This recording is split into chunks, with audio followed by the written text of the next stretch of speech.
Bismillahirrahmanirrahim. Assalamualaikum warahmatullahi wabarakatuh. Salam sejahtera untuk kita semua. Om Swastiastu, Namo Buddhaya, salam kebajikan, Sampurasun. Rahayu Sagung Dumadi. Semoga seluruh makhluk hidup, baik yang kelihatan maupun yang tidak kelihatan, di setiap ruang dan waktu, di semua tingkatan, senantiasa hidup berbahagia. Semoga kita semua selalu dimampukan untuk menjadi sumber cinta, sumber sukacita, sumber kebahagiaan bagi setiap makhluk. Tidak boleh ada satu makhluk pun yang berkurang kebahagiaannya atas kelahiran kita, atas kehadiran kita di semesta ini. Karena ketika kita ada tetapi tidak ada, itu tanda bahwa eksistensi kita tidak membawa manfaat dalam kehidupan ini. Segala puji hanya milik Allah, Sang Kehadiran, Sang Keberadaan yang senantiasa mengurus, mengatur seluruh kebutuhan kita, dan segala kebutuhan kita sudah disediakan di dalam diri kita. Segala kebutuhan kita sudah disediakan di dalam diri kita. Hanya orang yang tidak sadar yang mencari keluar. Karena semua kebutuhan kita sudah disediakan di dalam diri kita.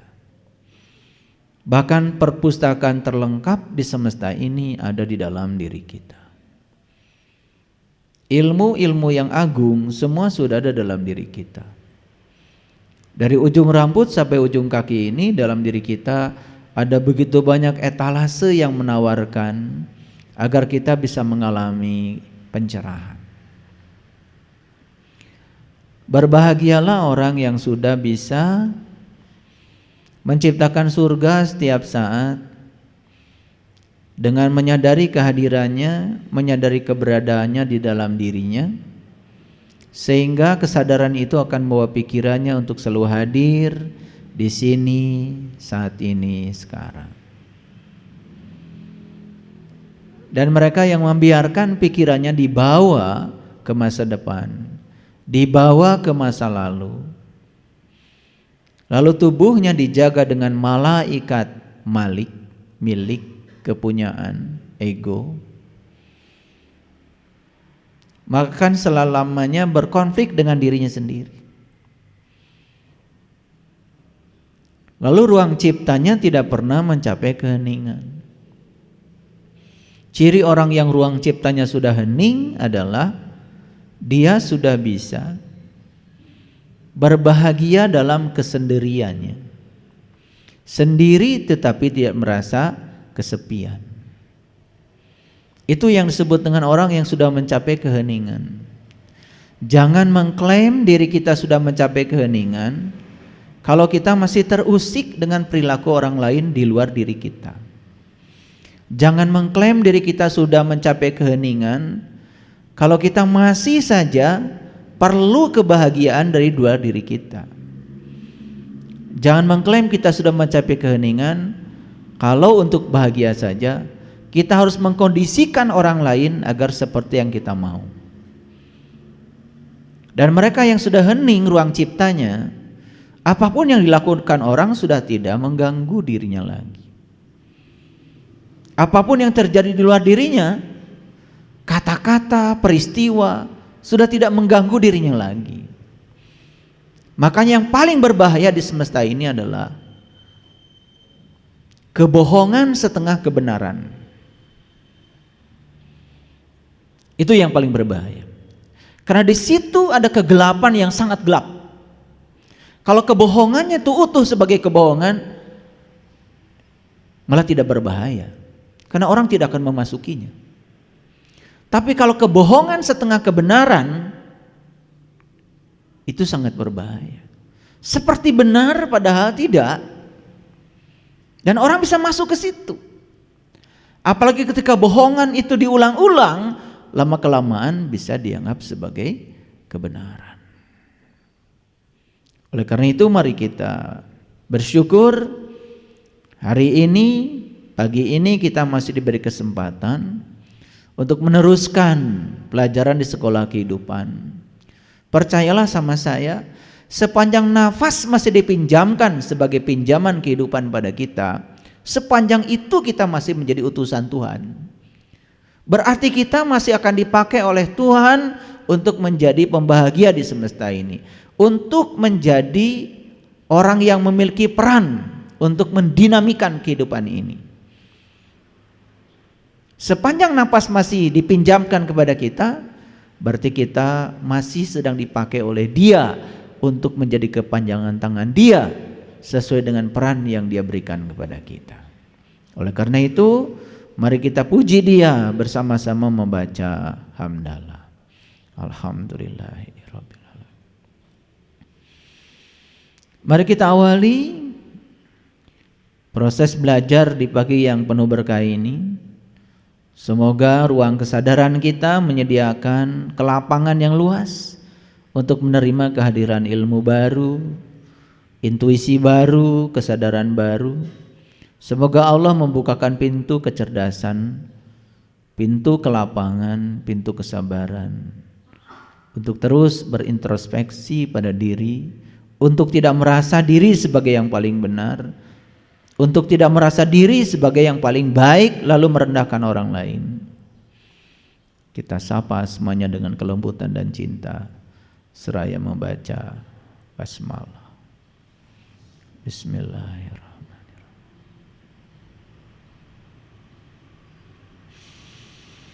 Hari ini tepat 56 tahun saya ada di dunia ini.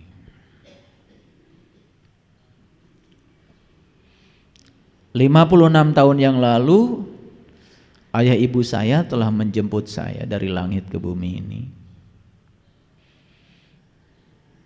Dan dalam perjalanan saya bersyukur karena saya sudah diantarkan dari bumi ke langit saya oleh guru-guru saya. Oleh karena itu dengan kerendahan hati saya tidak ada di sini tanpa ayah ibu saya. Saya bersaksi bahwa saya tidak ada kalau tidak ada ayah ibu saya.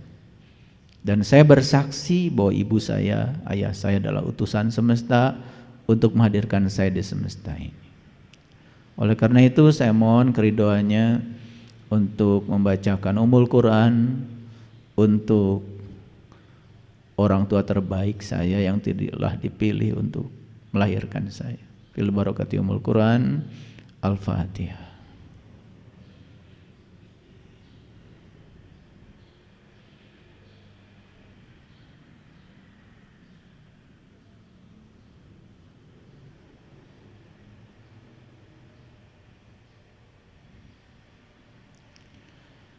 Ribuan kilo jalan yang kau tempuh, lewati rintang untuk aku anakmu. Ibuku sayang masih terus berjalan, walau tapak kaki penuh darah, penuh nanah, seperti udara kasih yang Engkau berikan, tak mampu ku membalas. Ibu, ibu, ingin ku dekat dan menangis di pangkuanmu sampai aku tertidur bagai masa kecil dulu. Lalu doa-doa baluri sekujur tubuhku, dengan apa membalas? Ibu, ibu. Ibu saya adalah Hajar Aswad saya. Dia adalah orang pertama yang harus merasakan sakit untuk kelahiran saya. Dia adalah orang pertama yang harus menumpahkan darah untuk kelahiran saya. Dia adalah orang pertama yang harus menggadaikan nyawa untuk kelahiran saya. Ada 3 dosa besar saya kepada ibu. Yang pertama, saya pernah menyakitinya pada saat saya dilahirkan. Yang kedua, saya pernah menumpahkan darahnya saat saya dilahirkan. Dan yang ketiga, saya hampir merampas nyawanya pada saat dilahirkan. Itu sebabnya masuk akal kalau Nabi Muhammad mengatakan, siapa yang harus aku hormati? Ya Rasulullah, ibumu, ibumu, ibumu, baru ayah. Mencium Hajar Aswad adalah menziarahi ibu kita pada saat beliau sedang hidup. Dan kebanyakan manusia justru menziarahinya pada saat beliau sudah mati, sudah terkujur kaku di kuburan, baru diziarahinya setiap Idul Fitri. Pada saat sakit tidak pernah menjenguknya. Pada saat beliau perlu biaya rumah sakit, abai kepadanya. Jika perlu, hartanya dikuras. Anak semacam apa kita ini? Ketika orang tua kaya, anak jadi kaya. Tapi saat orang tua merana, anaknya kaya. Bahkan tidak sedikit ada anak yang malu untuk membawa ibunya. Anak semacam apa kita ini? Kalau kita mencium Hajar Aswad yang di Mekah sana, dan kita bangga ketika kita bisa bertarung di sana dan mencium batu itu, padahal Hajar Aswad yang sebenarnya adalah kepala kita. Ini yang pernah merobek rahim ibu kita. Itulah karena kita tidak mau belajar. Para sahabatku yang dimuliakan Allah, hari ini saya akan berbicara sesuatu yang berbeda dari kajian sebelumnya, dan saya memberi judul lakukan yang benar, bukan yang populer. Satu pertanyaan bagi kita, apa betul yang kita lakukan dalam kehidupan ini adalah yang benar atau yang populer? Yang populer itu yang dilakukan oleh kebanyakan orang. Apakah yang dilakukan banyak orang itu benar? Harus dipertanyakan. Sama seperti saya bertanya pada diri saya. Saya pernah bilang sama orang tua saya, sejak kapan saya diberi label bahwa agama saya Islam? Sejak kapan saya diberi label bahwa saya orang beriman? Itu pertanyaan saya pada orang tua saya. Dan kenapa saat itu saya tidak dewasa, saya tidak tahu apa-apa, saya dipaksa untuk mengaku saya sebagai orang yang beragama tertentu, dan saya dipaksa untuk mengaku bahwa saya orang yang beriman. Itu yang membuat saya menjadi lupa bertahun-tahun. Karena dari kecil label itu sudah melekat dalam diri saya. Dan saya dari kecil memahami, kalau saya sudah menganut agama Islam, berarti saya sudah jadi orang yang beriman. Dan label itu melekat di dalam diri saya. Maka itu saya pertanyakan pada diri saya, pada orang tua saya, sejak kapan saya diberi label itu? Dan itu sangat berbahaya bagi saya. Bahayanya adalah saya tidak menyadari saya siapa. Lalu saya menjadi sombong dengan diri saya. Saya merasa sudah beragama, saya sudah merasa orang beriman. Begitu saya buka kitab suci, ternyata para nabi, para rasul, para leluhur kita tidak seperti itu perjalanan spiritualnya. Nabi Muhammad baru mencapai kesadaran puncak pada saat beliau sudah Isra Mi'raj, sudah bertemu jati dirinya. Usia beliau kurang lebih 40 tahun. Dan saat itulah baru beliau melaksanakan sholat. Nabi Ibrahim, beliau juga tidak sholat dari kecil, tidak disuruh mengaku beragama dari kecil, dan beliau mencari Tuhan. Dan diabadikan dalam Quran surat Al-An'am, beliau bertemu bintang, bertemu bulan, bertemu matahari, baru terucap di mulutnya yang suci kata-kata yang sangat indah. Inni wajahtu wajhiya lilladzi fataras samawati wal ardh hanifan wa ma ana minal musyrikin. Kata-kata, sungguh aku bukan lagi orang yang musyrik. Itu kata-kata yang meluncur dari seseorang yang sudah mengalami pengalaman spiritual, bukan kata-kata hafalan, bukan kata-kata buatan, bukan disuruh berkata seperti itu. Kata-kata itu meluncur secara alami. Inni wajahtu, inni wajahtu. Aku hadapkan wajahku kepada zat yang telah menciptakan langit dan bumi. Dan saat beliau mengatakan itu, saya yakin beliau bergetar. Wazilat qulubuhum, pasti kolbunya bergetar. Wa iza tuliyat ayatihim zadathum imana. Apabila dia melihat tanda-tanda kebesaran Tuhan di semesta ini, bertambah dan bertambah imannya. Kenapa? Karena sudah punya modal iman, maka imannya akan bertambah.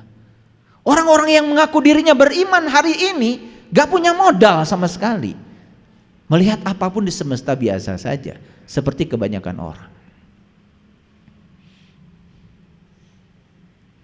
Apa kata-kata Nabi Ibrahim berikutnya? Setelah beliau mencapai pencerahan, menyaksikan bintang, menyaksikan bulan, menyaksikan matahari di langit terdekatnya. Bukan sekedar inni wajahtu wajhiya lilladzi fataras samawati wal ardh hanifan wa ma ana minal musyrikin. Beliau mengatakan inna sholati wa nusuki wa mahyaya wa mamati lillahi rabbil alamin la syarikalah. Tidak ada yang patut aku persekutukan lagi. Wa bidzalika umirtu. Aku bersedia untuk menerima perintahmu, apapun perintahmu, apapun kehendakmu. Karena apa? Aku tidak layak punya keinginan, karena aku bukanlah pencipta, aku ciptaan. Yang punya keinginan terhadap ciptaan hanyalah sang pencipta. Kesadaran itu dimiliki oleh seorang Ibrahim. Lalu apa yang beliau katakan? Wama wa ana awalul muslimin. Inna sholati wa nusuki wa mahyaya wa mamati lillahi rabbil alamin la syarikalah wa bidzalika umirtu wa ana awalul muslimin. Inilah awal aku berserah diri.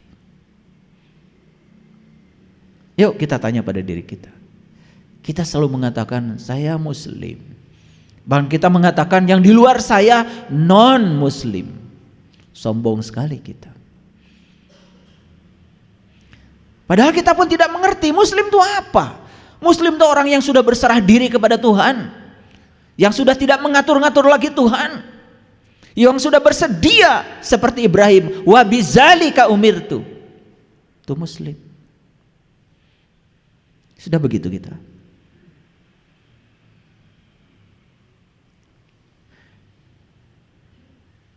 Buku yang kita baca pun masih buku yang lama. Ada doa dikabul, ada doa tidak dikabul. Buku yang dibaca masih buku yang lama, kumpulan doa-doa mustajab. Lucu. Dan kalau kita sudah berhasil mengatur Tuhan, kita bilang doa saya mustajab. Tuhan tunduk patuh kepada saya. Begitu? Siapa yang berserah diri harusnya? Bukankah kita kepada Allah? Bukan Allah disuruh berserah diri pada keinginan-keinginan kita. Itulah sumber penderitaan kita selama ini. Dan begitu kita tidak berhasil mengatur Tuhan sebagaimana yang kita mau, kita sebut Tuhan tidak mengabulkan doa saya, Tuhan tidak mendengar saya. Kita lupa bahwa sebetulnya Tuhan sudah memilihkan yang terbaik untuk Anda. Apa yang Anda inginkan belum tentu yang terbaik buat Anda. Maka Tuhan bilang dalam Al-Quran, apa yang disebut baik oleh kamu belum tentu itu baik bagi kamu. Dan apa yang disebut dengan buruk oleh kamu belum tentu itu buruk bagi kamu. Boleh jadi kamu tidak menyukai sesuatu, tapi itu amat baik bagi kamu. Boleh jadi kamu amat menyenangi sesuatu, tapi itu amat buruk bagi kamu.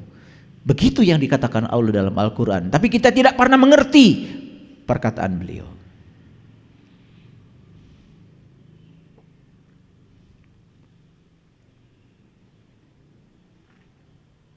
Para nabi, para rasul mengawali Islam itu ada awalnya. Nabi Ibrahim mengawali Islam itu ada awalnya. Ada satu pengalaman spiritual yang mendasari beliau untuk mengatakan wa ana awalul muslimin. Nabi Musa mengawali jadi orang beriman, ada pengalaman spiritualnya. Diabadikan dalam Quran surat Al-A'raf ayat 143. Apa yang dikatakan Musa di situ? Ya Tuhanku, nampakkanlah diri Engkau kepadaku agar aku dapat melihatmu. Apa kata Tuhan? Kamu tidak akan sanggup melihatku, karena kamu tidak akan bisa melihatku dengan pandangan lahirmu. Tetapi masuklah kamu ke dalam dirimu. Aku tinggal di sana. Aku bersamamu, bahkan lebih dekat daripada urat nadi lehermu. Jangan kau gunakan lagi mata yang itu, karena aku sudah sediakan satu mata dalam dirimu yang disebut dengan mata kolbu. Gunakan mata itu. Apa yang terjadi? Falamma tajalla rabbuhu lil jabal. Lalu Tuhan menampakkan diri di puncak kesadarannya Musa. Saat itu Musa mengalami fana raga yang diabadikan oleh leluhur kita jadi Ponorogo. Banyak orang sana nggak ngerti kenapa Ponorogo itu menjadi pusat para yai, para romo yai. Siapa yai itu? Mereka yang sudah panaraga, yang sudah bisa memfanakan raga, sudah Ponorogo, sudah mencapai kediri.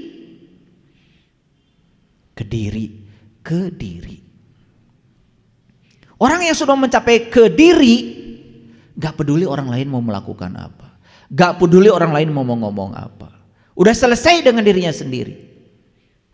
Orang yang masih konflik dengan mulutnya di luar itu karena masih belum selesai dengan pikirannya di dalam. Tapi lucunya orang yang semacam itu sering mengklaim seakan-akan dirinya sudah selesai. Padahal indikator bahwa kita belum selesai di dalam, kita masih konflik dengan orang lain di luar. Keluarlah kata-kata yang menyeramkan.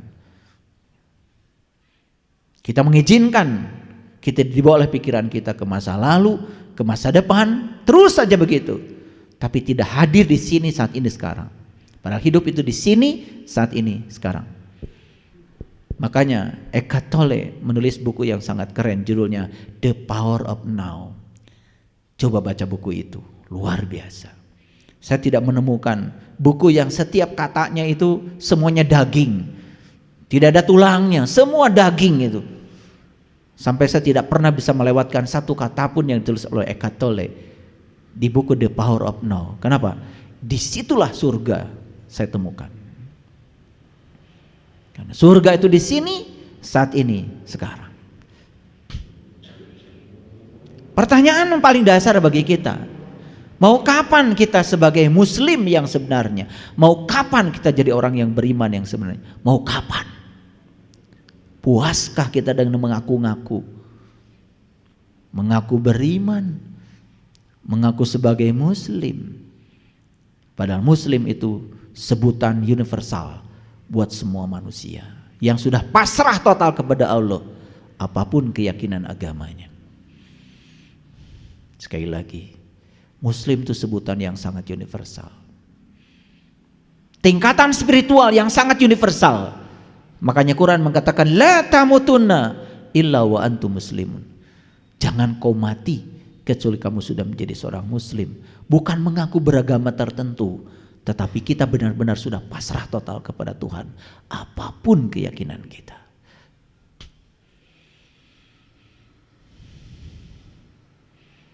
Makanya lakukan yang benar, bukan lakukan yang populer. Karena yang populer, yang ngepop belum tentu benar. Bagaimana cara mengujinya? Mari kita periksa. Pelan-pelan periksanya. Apa sih populer itu? Populer itu dalam kamus bahasa Indonesia itu ternyata populer itu adjektif. Itu kata sifat. Saya menemukan ada 4 yang penting dalam kamus. Jadi populer itu artinya yang pertama, dikenal dan disukai orang banyak. Dikenal dan disukai orang banyak. Itu namanya populer. Sekarang kalau saya tanya, Bapak Ibu, Bapak tanya, suka berwudu? Suka. Tanya kebanyakan orang coba, apa sih wudu itu? Jawabannya sama, seragam. Pasti bersuci, bukan? Pasti bersuci, bukan? Lah kenapa Anda mengatakan wudu bersuci? Karena banyak orang ambil air kemudian dibasuhkan ke muka, basuhkan ke tangan, basuhkan ke kaki, lalu setelah itu mengatakan kita sudah suci, kan begitu. Ada yang salah nggak di sana? Nggak salah, tetapi itu kebanyakan. Kalau orang yang sadar dia akan tanya, apa betul setelah dibegitukan tadi itu badan saya suci? Air kencing masih di dalam. Berak pun gak keluar semua, masih di dalam. Lucunya lagi, celana kolor kita ketetesan air kencing 1 tetes dibuka, taruh di dalam masjid. Kita lupa bahwa sebetulnya yang ada di kantong kemih kita ribuan tetes. Harusnya kalau kolor kita yang ketetesan 1 tetes dibuka dan ditaruh di pinggir masjid, harusnya kantung kemih pun minta dibuka dulu sama dokter, taruh dulu di rumah sakit biar tubuhmu suci. Saya ngomong pakai bahasa awam nih, bahasa umum supaya kita waras. Apa saya tidak pernah melakukan wudhu kayak gitu? Ya wudhu sama. Kalau enggak wajah saya udah kayak apa? Saya perlu air. Tetapi itu wudhu tingkatannya tingkatan permulaan. Karena wudhu bahasa Arabnya adalah wudhu wal doa wau doain. Wudhu itu artinya adalah berpisah. Jadi setelah saya pelajari secara etimologi wudhu artinya berpisah, saya mulai bertanya pada diri saya, apa saya sudah berpisah dengan kotoran saya? Apa sudah berpisah dengan yang selain Tuhan? Karena kalau wudhu itu berpisah, berarti sholat itu artinya menyatu. Bagaimana kita bisa menyatu dengan Tuhan kalau kita masih menyatu dengan yang selain Tuhan? Makanya Nabi Ibrahim mengatakan, wa ma ana minal musyrikin. Bebaskan dulu kamu dari yang selain Tuhan, baru kamu akan menyatu pada Tuhan. Wudhu yang kayak gitu belum pernah kita cari. Kita lebih puas wudhu yang kayak gitu. Bahkan tata caranya pun ngikutin kebanyakan orang, bukan? Betul nggak? Seperti itu tata cara yang diajarkan oleh Rasulullah. Apa betul kita membaca teks langsung yang diajarkan Rasulullah? Atau kita mengikuti kebanyakan orang mengajarkan seperti itu? Itu populer. Saya menawarkan, mau nggak saya ajarkan wudhu yang betul-betul memisahkan dirimu dengan selain Tuhan, dan kamu bisa manunggal bersama Tuhan. Jarang yang mau.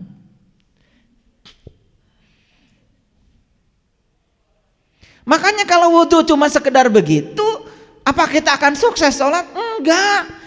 Ketika kamu sholat tetap aja pikiranmu mikirin urusan kamu sendiri, mikirin cicilan, gunting hilang. Dan lucunya habis sholat kita mengatakan sudah menyembah Tuhan, untung aja Tuhan diam. Coba kalau Tuhan itu rewel, ketika bilang tadi kamu sholat, iya. Menyembah siapa? Menyembah Tuhan. Kata Tuhan, dari mulai Allahu Akbar sampai Assalamualaikum yang kamu sembah ya pikiranmu sendiri. Kamu sibuk saja dengan pikiranmu sendiri. Aku tidak merasa disembah oleh kamu sedetik pun. Aqimnya sholat tadi, zikri tidak tercapai. Bagaimana bisa mengingat Tuhan kalau kita gak tahu yang diingat?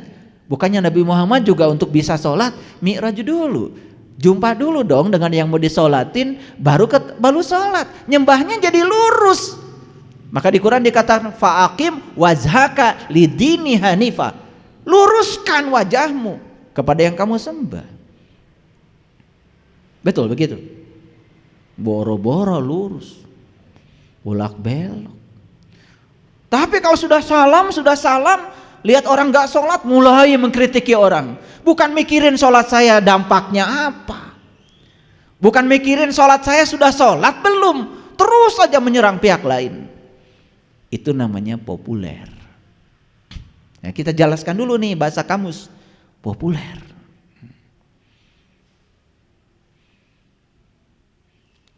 Kalau berbicara tentang haji secara populer, pasti mikirnya pergi ke tanah suci. Dan kita menganggap tanah yang di sana suci. Yang bilang suci kan kita juga. Padahal maling di sana ada, yang nyolong juga di sana ada, orang berantem juga di sana banyak. Kalau disebut tanah suci kan harusnya sudah suci dong. Tapi pikiran kita mengatakan tanah suci. Ya sudah, kalau kita pergi ke sana kita jadi suci, begitu? Jadi seakan-akan suci cuma di sana, di sini nggak ada suci gitu. Sama seperti masjid, ada batas suci. Sucinya cuma di masjid aja, keluar dari masjid udah ngomong kotor juga nggak apa-apa. Karena batas sucinya kan cuma sampai di halaman. Maka di masjid ini nggak boleh ada tulisan batas suci. Pernah ada masyarakat datang ke sini, Pak mau nempel batas suci? Nggak ada. Di sini batas suci tidak ada. Suci di masjid dan di luar masjid. Nggak boleh dibatasi. Padahal Allah bilang dalam Al-Quran, walillahi 'alan nas hijjul bait. Wajib setiap manusia berkunjung ke rumah Tuhan. Nah, Tuhan bilang juga dalam hadis qudsi, langit dan bumi tidak akan cukup menampung zatku, tapi kolbunya orang yang beriman, itulah rumahku. Jadi yang namanya Baitullah versinya Quran, versinya Allah, itu kolbu. Nah, ketika diajak untuk berkelana ke dalam kolbu, banyak yang gak mau walaupun gratis. Tapi ke sana nunggu 12 tahun bayarnya mahal juga rela menanti. Saya tidak menyalahkan sana, bagus, itu diajarkan pada leluhur kita. Tapi ke sana cuma melihat simbol-simbol, tidak mengerti kenapa tawaf 7 putaran, kenapa mulainya dari Hajar Aswad, kenapa lewat Multajam, kenapa lewat pintu Ka'bah, kenapa lewat Makom Ibrahim, kenapa lewat Hijir Ismail, kenapa lewat Rukun Yamani, kenapa geometrinya lingkaran padahal Ka'bahnya juga kotak. Gak ngerti, ya sudah jadi robot kita. Nah, kalau ngikutin kebanyakan orang namanya populer itu. Saya ingin beda. Saya tetap pergi ke sana tapi saya ingin mengerti maksudnya apa. Nah, itu udah mulai itu. Mulai mengasingkan diri dari populer karena ingin dapat yang lebih baik, ingin dapat yang lebih itu. Ngerti maksud saya? Saya tidak menyalahkan itu bagus. Wudu yang biasa bagus. Kalau kalian nggak kena air juga wajahnya serem. Tapi apa cukup sampai di situ mau populer terus? Itu maksud saya. Nah, makanya saya mau kasih tahu, jangan terus populer. Banyak sebetulnya yang lain. Nabi Muhammad mengatakan as-sholatu mi'rajul mu'minin. Dalam gerakan sholat yang syar'i itu ada tata cara mi'raj sebetulnya. Tapi pernah gak bertanya, di gerakan yang mana tata cara mi'raj ya? Kata mi'raj ini sudah bahasa umum, bukan bahasa populer, bukan bahasa khusus, bahasa populer. Kan sering kita Isra Mi'raj. Peringatan Isra Mi'raj banyak. Bahkan di Quran ada surat Al-Ma'arij, itu nggak disembunyikan. Cuman kata Mi'raj lebih banyak dikenal dalam kesusastraan Arab. Tapi inti dari Mi'raj itu kan sebetulnya Nabi Muhammad bertemu Tuhan kan? Betul nggak? Kan itu saja sebetulnya. Lalu timbul pertanyaan, apa yang boleh ketemu Tuhan itu cuma Nabi aja? Masa Tuhan begitu? Masa Tuhan hanya mau diketemui beliau aja, nggak mau diketemui sama kita ini? Masa begitu? Jadi kalau kita sebetulnya tidak mulia, ya karena Tuhannya nggak mau ketemu. Masa begitu? Sedangkan Tuhan mengatakan walillahi 'alan nas hijjul bait, wajib setiap manusia berkunjung ke rumahku. Untuk apa? Bertemu aku. Maka di Quran Allah mengatakan li'ila fi Quraisy ila fihim rihlata sitai wasi falyabudu rabb hadzal bait. Sembah yang punya rumah, jangan sembah rumahnya. Berarti kalau Tuhan bilang sembah yang punya rumah, jangan sembah rumahnya, berarti Tuhan mengajak kita untuk berkunjung ke rumahnya agar kita bisa berjumpa dengan Dia. Kan sebetulnya itu biasa itu. Itu ayat-ayat biasa. Cuman karena kita mengikuti yang populer, sehingga kita menjadi terjebak dalam popularitas. Makanya orang semacam saya ini pengikutnya tidak banyak. Karena tidak populer. Ketika saya menyampaikan kebenaran, ya memang berat kebenaran itu, pahit. Tapi saya berani kan ini kebenaran, cuman saya jadi tidak populer. Jarang yang ngundang sama saya itu. Kalau yang populer kan undangannya juga mahal, betul nggak? Kayak saya ini yang ngundang aja udah jarang, takut ngundang saya. Makanya saya jadi tidak populer.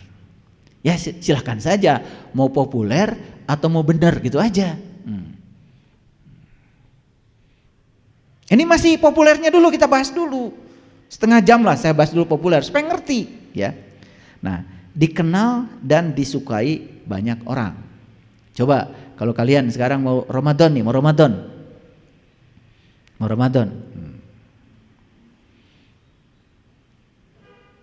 Nanti begitu hari haknya awal Ramadan, pasti kalian puasa bukan? Pasti. Anak kecil aja suruh puasa. Dilatih dari kecil. Betul? Padahal jelas kan ayatnya, ya ayyuhallazina amanu kutiba alaikumusiyam. Hai orang-orang yang beriman, wajib bagi kamu saum. Jadi yang diwajibkan saum itu cuma orang beriman, karena yang bisa saum cuma yang beriman. Harusnya sebelum saum kan kalian nanya dulu, saya beriman gak? Saya dihaikan gak? Gitu kan? Ujug-ujug saum aja kata Allah, lu gak disuruh.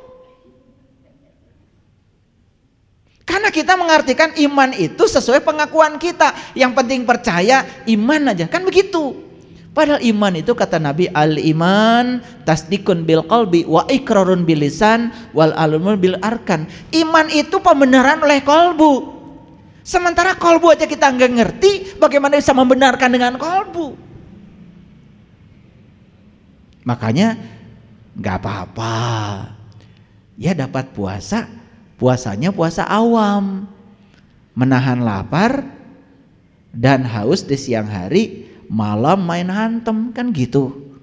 Cuman pindah makan dari siang ke malam, tapi ngakunya sudah mencapai Idul Fitri.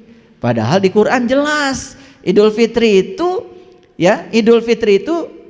dinyatakan Nabi Isa dalam Quran surat Al-Maidah ayat 114. Allahumma rabbana anzil alaina ma'idatan minas samai takuluna id. Ya Allah, turunkanlah hidangan dari langitmu, yang turunnya hidangan itu merupakan hari raya bagiku. Jadi hari raya itu saat hidangan dari langit turun kepada kita. Apa yang kalian lakukan dengan hari raya? Keripik singkong dari bumi, ranginang dari bumi, tuh opor dari bumi, rendang dari bumi, peyem dari bumi, opak dari bumi. Semua dirayakan dengan makanan dari bumi. Padahal Quran mengajarkan kepada kita yang namanya hari raya itu saat kamu mendapatkan hidangan dari langit. Lah, hidangan dari langitnya mana? Tapi karena kita memilih yang populer, ngikut kebanyakan orang, ya sudah. Orang mudik, orang macet, orang saling pelotot di jalan, melotot. Populer jadinya. Tidak ada keinginan untuk menjadi orang khusus. Kalau ingin khusus berarti saumnya harus khusus dong. Ramadannya juga harus khusus. Benar-benar tuh yang namanya setan itu dibelenggu Ramadan. Bisa ada ilmunya kalau mau. Tapi kalau nggak mau ya sudah. Katanya Ramadan setan diikat, dibelenggu. Tukang tipu tambah banyak, yang ngurangi timbangan di pasar tambah banyak, yang korupsi tambah banyak. Yang marah-marahan di jalan tambah banyak. Mikir dong, mana tuh setan dibelenggu? Cuman ceramah aja di masjid, setan dibelenggu, nggak ngerti. Karena kita mau yang populer, nggak mau yang khusus. Pernah lihat setan? Setan tuh kan udah seulang-ulang, setan tuh yang suka berbisik. Ya kan? Iya. Mau ngasih sama orang, awalnya sih udah niat mau ngasih. Begitu mengeluarkan ada yang berbisik, enak aja. Cari duit tuh zaman gini susah. Orangnya kan jag-jag, masa dikasih? Cari pembenaran untuk tidak berbuat. Yang berbisik tuh namanya setan. Ketemu sekarang setan? Ketemu sekarang? Ya itu yang berbisik. Pakai jilbab, pakai kacamata juga, lah itu. Pakai bedak lagi, pakai lipstik juga, pakai peci juga, pakai batik malah tuh. Ketemu kan sekarang? Nah itu. Cuman kita belajar setan tuh seakan-akan suatu entitas di luar diri kita. Padahal setan itu diri kita. Diberi dahar ke orang. Iya. Makanya kata leluhur saya di Garut mah, setan tuh huluna segede muning, awakna segede hurang. Ayana dikuring, rupana jiga tah eta anu ngomong. Setan tuh definisi leluhur kita udah canggih ya tuh. Huluna segede buning, awakna segede hurang. Ayana dikuring rupana jiga tuh eta. Jiga urang. Jadi definisi setan menurut leluhur kita mah nyata. Nyata. Ya. Bukan ilusi, nyata. Jadi yang pertama, diketahui dan disukai orang banyak. Itu populer. Yang kedua, disukai dan dikagumi orang banyak, populer tuh namanya. Ya. Yang ketiga, sesuai dengan kebutuhan. Tuhannya saya cetak gede. Sesuai dengan kebutuhan masyarakat pada umumnya. Tahu Tuhan? Tuhan belum tentu Allah. Saya kalau ngetik itu jangan bilang saya salah ketik, hati-hati. Ini lihat, sesuai dengan kebutuhan masyarakat pada umumnya. Tahu Tuhan? Tuhan itu apa saja yang kamu pertuhankan, itu Tuhan. Uang bisa menjadi Tuhan, pasangan hidup bisa menjadi Tuhan, jabatan bisa menjadi Tuhan, terserah kamu dipertuhankan apa tidak. Allah juga bisa menjadi Tuhan kalau dipertuhankan. Tapi kan kebanyakan yang dipertuhankan yang selainnya Allah. Betul nggak? Nah makanya sesuai dengan kebutuhan orang banyak. Karena orang banyak itu kan menuhankannya apa saja yang mau dipertuhankan. Ada nggak orang menuhankan duit? Ya udah, itu populer. Paham? Kan sekarang ini kalau melihat orang, wah bahagia ya, rumahnya mentereng, mobilnya keren, betul nggak? Kasurnya king coil, betul? Tasnya LV, Hermes, macam-macam. Minyak wanginya juga dari Eropa. Kan kita sebut orang itu bahagia, betul? Itu populer. Padahal begitu kita selidik ke dalamnya belum tentu. Baru senang. Kalau senang itu mendapat. Kalau bahagia belum tentu. Senang dan bahagia itu beda. Kalau senang itu mendapat, kalau bahagia itu justru melepas. Justru orang bahagia itu bukan mendapat, melepaskan sesuatu, itu bahagia. Ada orang lain butuh bantuan, kemudian kita tolong. Nah dia bahagia, kita yang menolong bahagia. Itu namanya bahagia itu begitu, melepas, bukan mendapat. Makanya saya tanya kemarin peserta piknik ya, rekreasi di Jogja. Tadi kamu sudah makan? Sudah. Gimana makannya? Enak apa nikmat? Nah ini aja udah mulai pusing ya. Makan itu enak. Naik mobil yang nyaman enak. Naik pesawat enak. Pakai baju yang mahal enak. Awas, bukan nikmat. Karena nikmat itu hanya diberikan pada 4 golongan. 1 para nabi, yang kedua para sidikin, yang ketiga para syuhada, yang keempat para solihin. Nikmat gak ada kaitannya dengan baju bagus, nikmat gak kaitannya dengan makan enak, gak ada, dengan makanan yang mewah, gak ada. Makanya di Quran tidak ada orang yang dapat nikmat orang kaya. Yang dapat nikmat cuma 4, para nabi, para sidikin, para syuhada, para solihin. Di luar itu tidak dapat nikmat. Makanya kita suka GR juga. Kenapa? Bikin rumah baru, syukuran. Judulnya tasyakur binikmat. Ayat yang dibacanya la in syakartum la azidannakum wa la in kafartum inna azabil lasadid. Eta we bisana.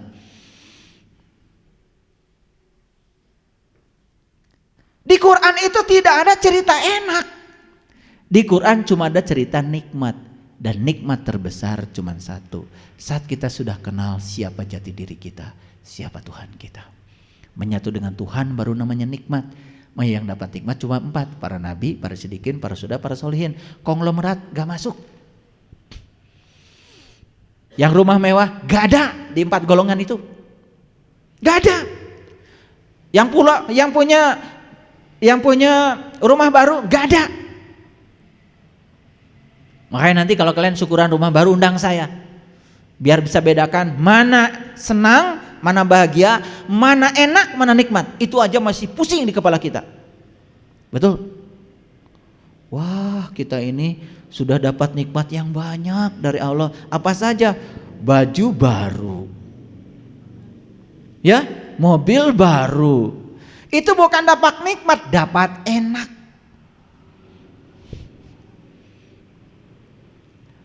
Udah biar pusing. Kan ngaji dengan saya supaya pusing. Ya, kalau udah pusing berarti nanti akan mencari supaya nggak pusing. Jadi sekarang saya tidak tuntaskan penjelasannya supaya pusing aja. Jadi beda ya, enak beda dengan nikmat, senang beda dengan bahagia. Yang kalian cari apa? Senang atau bahagia? Bahagia kan? Makanya salah alamat. Yang kamu cari bahagia, yang diudag-udag senang. Akibatnya salah alamat. Jadi gak dapat tuh bahagia karena kita tidak bisa membedakan bahagia dan senang. Lalu yang berikutnya, mudah dipahami orang banyak, itu namanya populer. Nah makanya ngaji dengan saya, maaf kalau sedikit naik, tidak terlalu populer. Perlu pemikiran yang tajam karena di sini kita akan naik kelas supaya tidak terlalu populer. Siap? Oke, kalau sudah siap, baik. Jadi menurut Kamus Besar Bahasa Indonesia, arti kata populer adalah dikenal atau disukai orang banyak. Arti lainnya adalah disukai dan dikagumi orang banyak. Ya, kalau mau populer, ya udah gampang. Bikin saja di TikTok asal viral. Ya kan? Iya. Jadi kalau orang nyuci piring itu sambil berdiri, coba nyuci piring sambil nungging di tempat cuci piring, video kan populer. Ngerti maksud saya? Oke. Tapi saya tidak bicara itu. Lihat sekarang, bagaimana caranya supaya kita mengerti bahwa sebetulnya populer belum tentu benar. Yuk kita baca ayat ini. A'udzubillahi minasyaitonirrajim. Bismillahirrahmanirrahim. Ini ayat tentang berlindung ke dalam gua. Ya, berlindung ke mana? Ke dalam gua. Coba kalau orang Jakarta bilang gua gimana? Gua, gue. Jadi berlindung ke dalam gua berarti berlindung ke dalam gue, ke dalam aku itu. Makanya kata gua dalam Quran itu keren. Bukan gua seperti gua Gati Jajar, gua Pawon, bukan gua itu mah poek. Bararau. Tapi berlindung ke dalam gua artinya meniti ke dalam diri. Yuk kita baca ayatnya. Ingatlah tatkala para pemuda itu mencari tempat berlindung ke dalam gua. Jadi para pemuda nih cari tempat berlindungnya kemana? Ke dalam gua. Kok pemuda? Di Quran itu hati-hati, kalau ada kata laki-laki itu pasti urusan rohani. Kalau di Quran ada kata-kata wanita pasti urusan jasmani. Kalau di Quran ada kata-kata langit itu pasti rohani. Kalau di Quran kata-kata bumi itu pasti jasmani. Silahkan, saya sudah ribuan kali baca Quran dan saya klasifikasi. Ternyata begitu. Hebat itu Quran itu. Makanya pemuda, laki-laki atau perempuan? Laki. Berarti para pemuda ini bukan orang sembarangan sebetulnya. Siapa saja manusia yang mau meningkatkan kualitas ruhaninya, maka syarat pertama harus berlindung ke dalam gua. Oke, sampai sini ngerti? Nih gua. Jadi tidak ada tempat berlindung di luar diri kecuali di dalam diri. Gua. Contoh. Sakit hati buatan siapa sih? Kan sakit hati bukan buatan orang, buatan kita. Karena kita ingin orang seperti yang kita mau. Ketika orang melakukan tidak seperti yang kita mau, sakit hati. Jadi sakit hati itu jelas buatan kita. Balikan ke dalam diri, berlindung ke dalam gua. Gimana caranya? Mulai sekarang saya akan terima orang lain apa adanya. Saya tidak mau mendikte lagi orang lain sebagaimana pikiran saya. Karena kalau orang lain tidak seperti yang saya mau, saya jadi sakit hati. Jadi sakit hati bukan nasihatin orang. Kamu jangan begitu ya, gak usah, itu bukan urusan kita. Orang bisa melakukan apa saja sesuai dengan maunya dia. Tetapi kita nasihati diri kita, mulai sekarang saya tidak mau lagi menginginkan orang lain seperti yang saya mau. Saya bebaskan pikiran saya dari keinginan pada orang. Apapun yang orang lakukan pada saya akan terima. Bebaskan keinginan, bakal sakit hati gak? Tidak, itu namanya berlindung ke dalam gue. Semua kalau dikembalikan ke gua, selesai. Semua menjadi ribut karena semua digunakan untuk menyerang orang. Karena kita ingin orang lain seperti yang kita mau. Contohlah, cekcok urusan rumah tangga, kan sederhana. Karena masing-masing pasangan ingin pasangannya seperti yang dia mau. Itu aja sebetulnya. Betul nggak? Silakan buktikan sendiri kan. Kalau urusan gini kan kalian udah pakarnya. Buktikan sendiri. Saya cuma ngasih rambu-rambu aja. Cekcok dalam urusan rumah tangga karena kita menginginkan pasangan kita seperti yang kita mau. Coba. Makanya diam itu emas. Makanya laki-laki dimintai emas pada diam. Ya kan? Karena diam itu emas. Lalu mereka berdoa, lihat doanya. Nah sekarang sebelum kita berdoa, saya tanya dulu nih kalian semua yang ada di sini, mau nggak jadi pemuda? Mau nggak berlindung ke dalam gua? Yuk kita lakukan perjalanan ke dalam. Orang yang melakukan perjalanan ke dalam gua, ke dalam dirinya itu disebut Ashabul Kahfi. Nah ilmu populernya apa? Populernya kan begini. Oh dulu ada pemuda ingin jadi orang beriman, masuk ke dalam gua. Di mana guanya? Di Yordan. Namanya gua Al-Kahfi. Padahal orang Yordan itu ngasih Al-Kahfi setelah ayat ini turun. Yang dimaksud Al-Kahfi oleh Allah beda dengan yang dimaksud orang Yordan. Kita aja yang bodoh, kadang-kadang mau ditipu mereka. Begitu nyampe ke sana, oh dulu di sini ya para pemuda masuk ke dalam gua. Terus apa urusannya dengan lo? Itu kan dulu. Makanya Quran tuh kalau nggak dulu ya entar kan gitu. Quran tuh sekarang, di sini, saat ini. Yuk saya tanya kalian, mau nggak jadi pemuda? Bagus. Mau nggak berlindung ke dalam gua? Bagus. Mau gak jadi Ashabul Kahfi sekarang? Bagus. Nah itu sekarang kalian masuk dalam gua, sekarang, di sini, saat ini, sekarang. Langsung kalian masuk surga. Betul. Kenapa ya pasangan saya begini? Tanya kamu, gak usah tanya pasanganmu. Tidak mungkin ada sesuatu kalau tidak ada sesuatu. Daripada kita nyalakan orang terus, lebih bagus kita introspeksi diri. Makanya perubahan hanya akan terjadi kalau kamu melakukannya ke dalam dirimu. Makanya orang yang menyesal kan? Ada orang menyesal. Kenapa? Dulu aku ingin mengubah dunia. Aku sudah habiskan banyak waktu untuk mengubah dunia, ternyata gagal mengubah dunia. Kali terlalu luas. Aku coba ingin mengubah negara. Habis banyak waktu, ternyata gagal mengubah negara. Terlalu besar kali. Aku mau mengubah kampungku saja. Sekampung. Ternyata gagal juga mengubah kampungnya. Setelah mau mati baru sadar, kenapa aku gagal mengubah semuanya? Ternyata karena aku mengubahnya keluar dari diriku. Tapi saat dia sadar bahwa perubahan hanya akan terjadi saat dia mengubah ke dalam, waktu sudah habis. Nah, mumpung kalian masih pada sehat, saya kasih tahu. Kalau mau mengubah sesuatu, ubah ke dalam. Ingin kamu jadi orang dicintai? Gampang, mencintai saja, mencintai. Gak usah merengek-rengek supaya orang semua hormat pada kamu, gak usah. Berikan rasa hormat itu pada semua orang. Gak mungkin orang gak hormat. Kamu ingin diberi orang, diperhatikan orang, banyak memberi pada orang. Lakukan dari dirimu, itu aja kok. Selama ini kamu paksa orang lain seperti yang kamu mau, bukan kamu paksa dirimu seperti orang lain mau. Itulah nerakamu selama ini. Karena dijaga oleh malaikat Malik, oleh egomu, oleh akumu. Itu yang membuat gagal kita dalam hidup. Ulangi pertanyaan saya, mau jadi Ashabul Kahfi? Mau jadi pemuda yang berlindung ke dalam gua? Sudah tahu guanya? Yuk sekarang ke sini.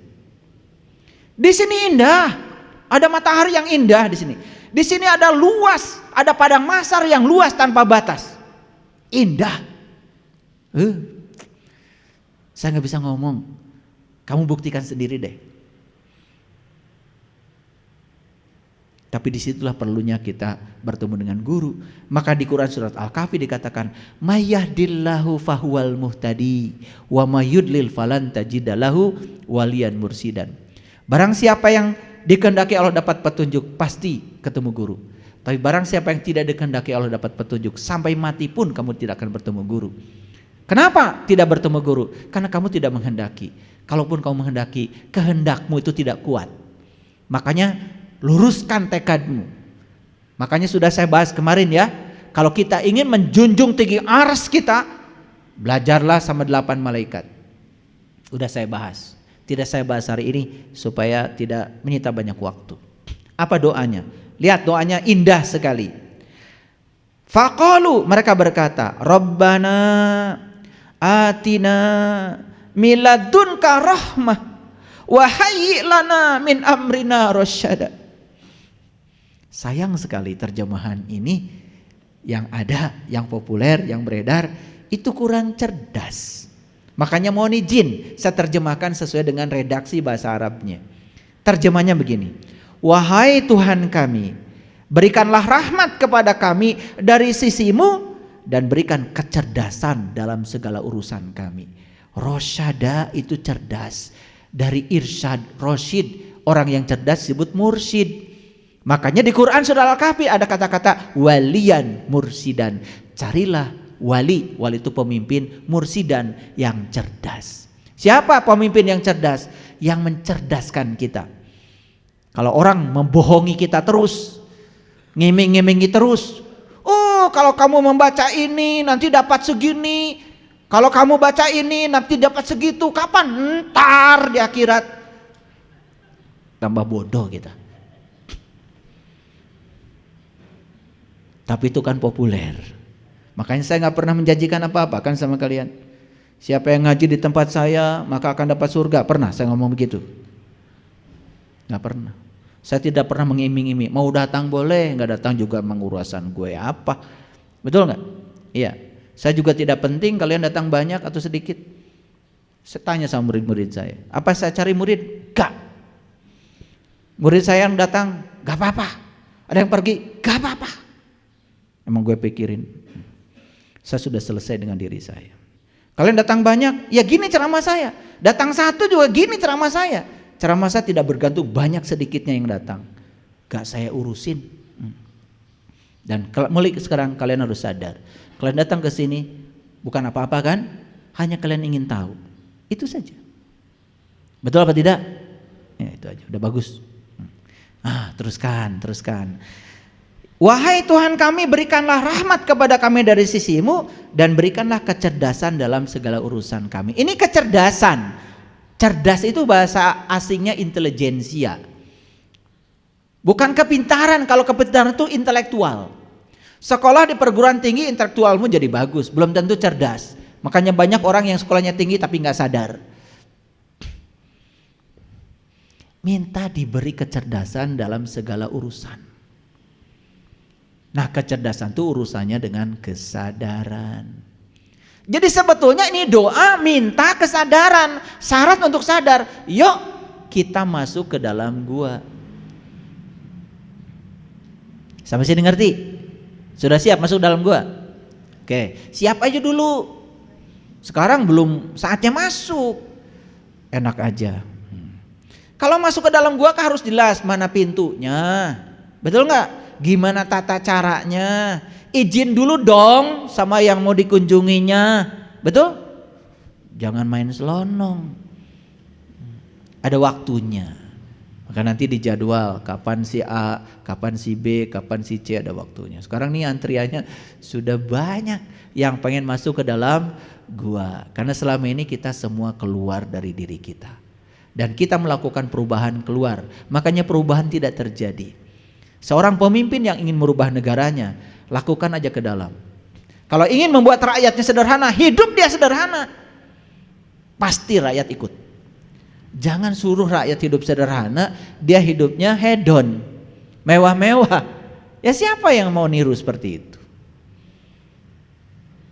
Clear sampai sini? Oke, lanjut dulu. Saya mau cerita dulu manusia yang paling rugi. Versi Quran. Nah ini lihat ayatnya sini. Bukan versi saya.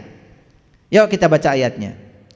Kul hal nunabbiukum bil ahsyarina amala. Ini kata Allah. Katakanlah, inginkah kami beritahukan kepadamu tentang orang-orang yang paling merugi amalnya? Perlu dijawab gak pertanyaan ini? Perlu dijawab gak pertanyaan ini? Ya perlu, masa tidak? Ini kan pertanyaan sederhana. Inginkah kami beritahukan kepadamu tentang orang-orang yang paling merugi amalnya? Jawabannya apa? Jawabannya apa? Aduh, jawab yang gini aja lama. Inginkah kami beritahukan kepadamu tentang orang-orang yang paling merugi amalnya?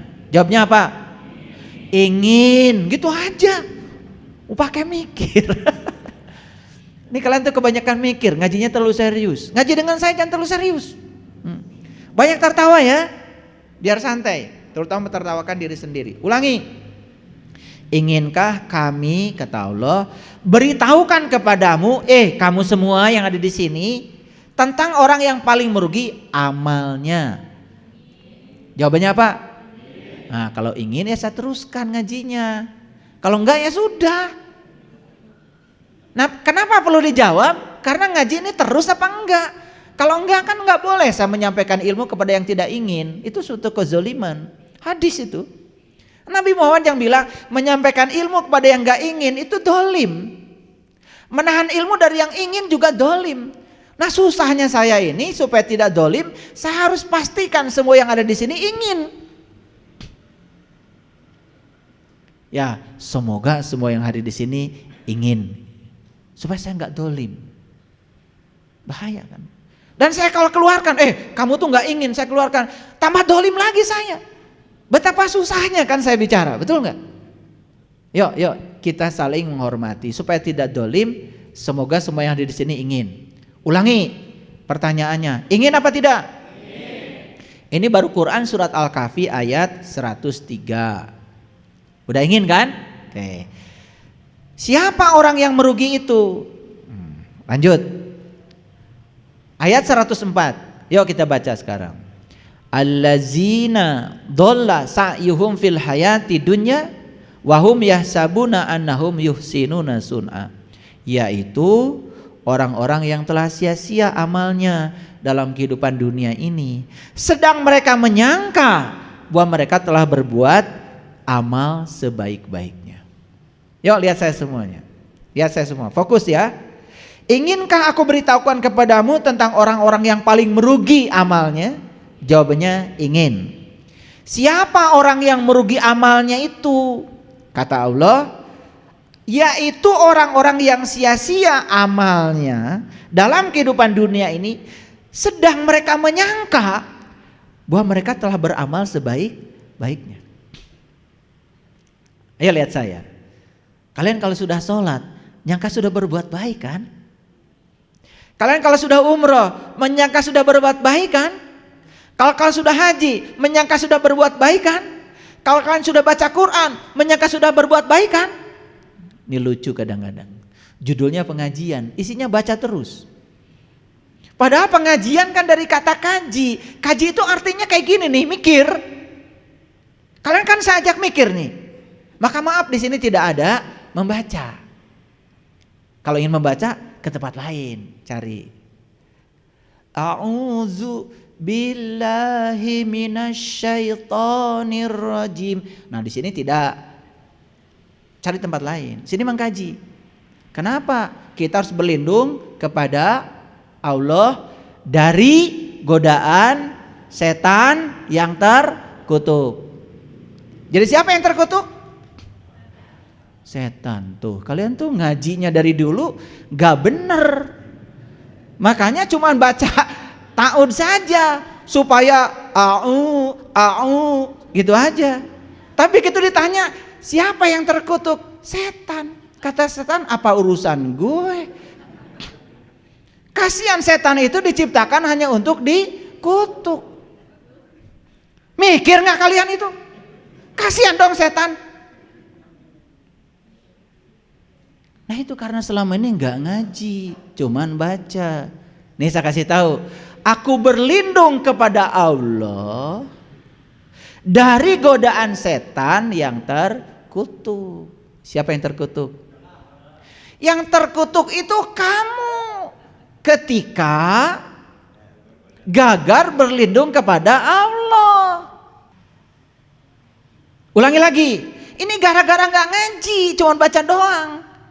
Ini saya sudah eksperimen loh.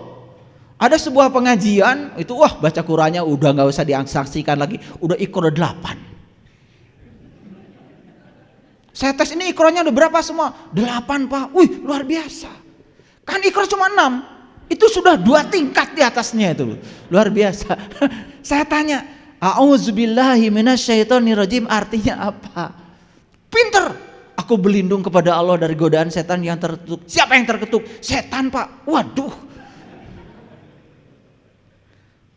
Setan tuh cuma jualan, nawar-nawarin.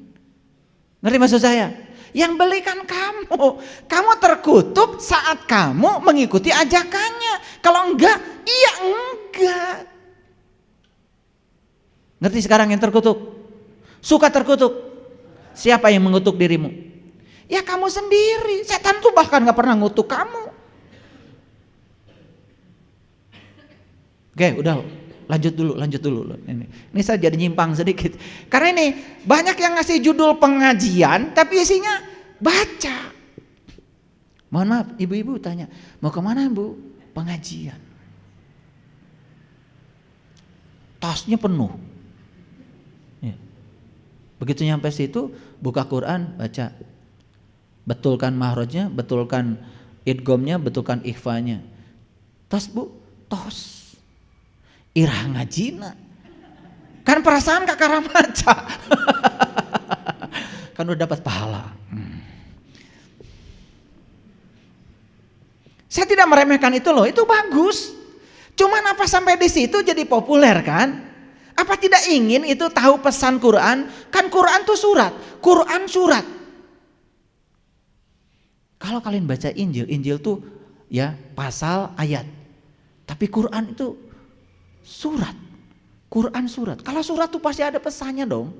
Apa sih pesan dari a'udzubillahi minasyaitonirrajim? Apa pesan dari bismillahirrahmanirrahim? Apa pesan sudah sampai pada kalian? Baca surat gak ada pesannya, itu kan sama saja baca surat sia-sia gitu gak? Gitu gak? Ya. Keun lah sugan ngarti. Lanjut dulu. Inginkah aku beritahukan kepadamu tentang orang-orang yang apa tadi? Merugi amalannya. Merugi itu bukan berarti dia tidak melakukan. Sudah ngaji tapi nggak ada pesannya. Karena mengklaim aja ngaji, isinya nggak ada kajian, nggak ada, isinya cuma baca doang, disebutnya mengaji. Jadinya rugi, nggak dapat apa-apa. Makanya kata Allah, yaitu orang-orang yang telah sia-sia amalnya dalam kehidupan dunia, sedang mereka menyangka mereka terbuat sebaik-baiknya. Nggak ada orang baca Quran menyangka tidak berbuat baik. Nggak ada, pasti menyangka sudah berbuat baik. Walaupun di zaman Rasul kan gak ada orang baca Quran. Ada gitu? Lah Qurannya belum ada. Maaf ya, maaf. Maaf, saya udah minta maaf. Tapi kalian kalau udah baca kan merasa sudah seperti zaman Rasul. Betul gak? Di zaman Rasul tuh belum ada orang baca Quran. Lah Qurannya belum ada. 300 tahun setelah Khalifah Utsman bin Affan mengumpulkan semuanya, itu baru ada Quran. Baru pada dibaca. Jadi baca Quran bagus, tapi jangan mengklaim seakan-akan sudah hidup di zaman Rasul.